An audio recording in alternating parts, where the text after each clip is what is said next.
Hi everyone, it's Christy. Welcome back.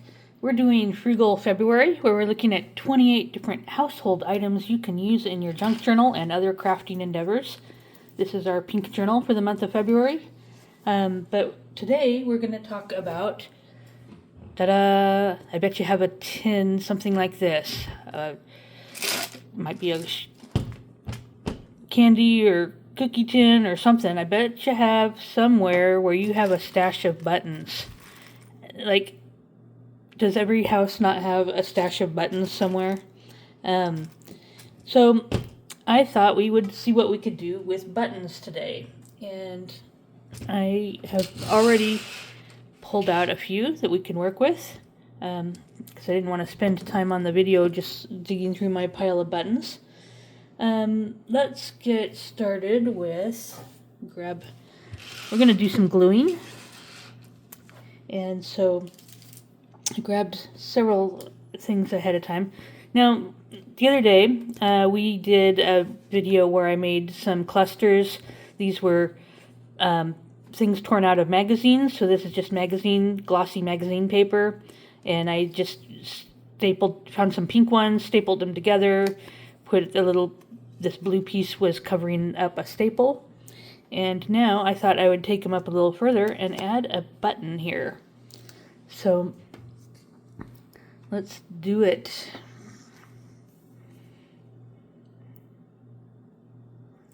All right, a little bit of glue on that.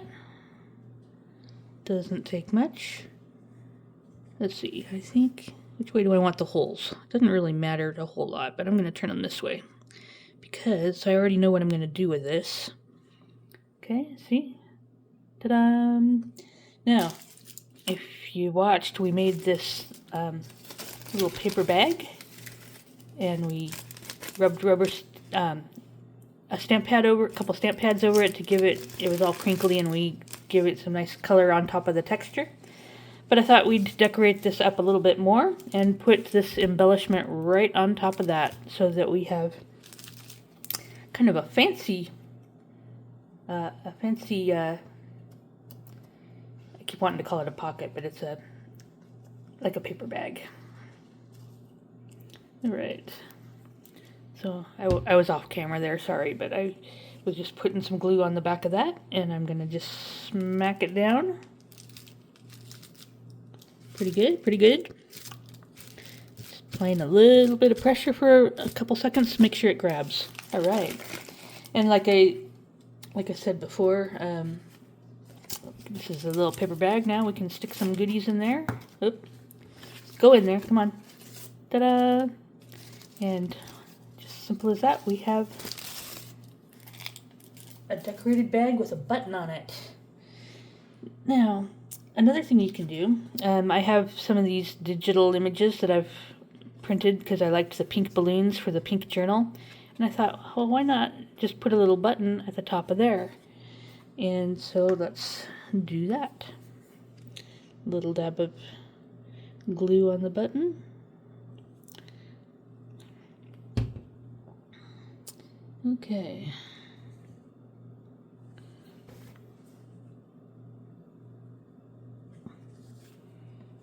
And quick as that, you have a little journal card you can tuck in that has a nice little button on it.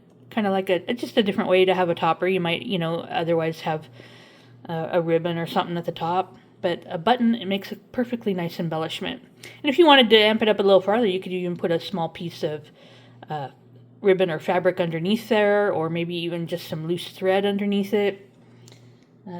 Just another way to do it. So I have this other card, and this journal card, or digital image I should say, she has a bow in her hair. And I was digging through my buttons, and I have this kind of flower-shaped button. And I thought, oh, let's put that right on her bow. Because it'd be like a 3D bow, right? Okay, I'm having to look at this one carefully. Sometimes you have to look at both sides of it to tell which side is up, or which side do you want to have up. And that's kind of a lot of glue for this little tiny button, but that's okay. And then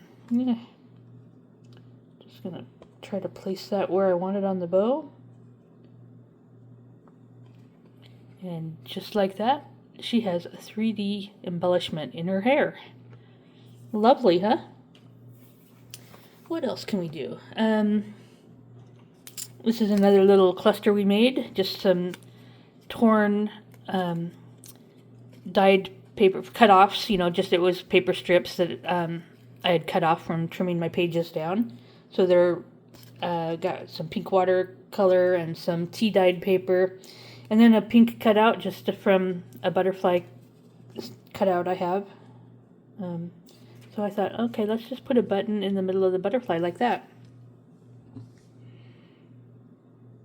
I'm just kind of giving you some ideas, and once you get your creativity going, you can see places where, oh, I could use a button here or something.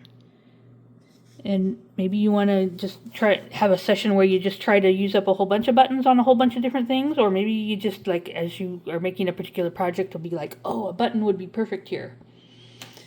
And see, similarly, I had, this was when we made the altered paper clips, and I had just put a butterfly on the paper clip, and now I thought, okay, let's put a pink button in the middle of the butterfly. Easy peasy, huh? You have so many craft supplies hidden in your house. Go through your closet. See what old shirts you have that, okay, I don't wear this shirt anymore. Let me cut the buttons off to save, and salvage any lace trim off the shirt, and use any fabric you want off the shirt. Yeah. There you go. So that is quick and easy. Let's see. That shows, whoops, that's not the one we did. Here's a few of the things we did today. Oh, and I was going to do, well, just to show you, I had laid out several other ideas. If you're making bookmarks or tags or anything like that, like you could, glue a button on top of that and decorate it up how you want.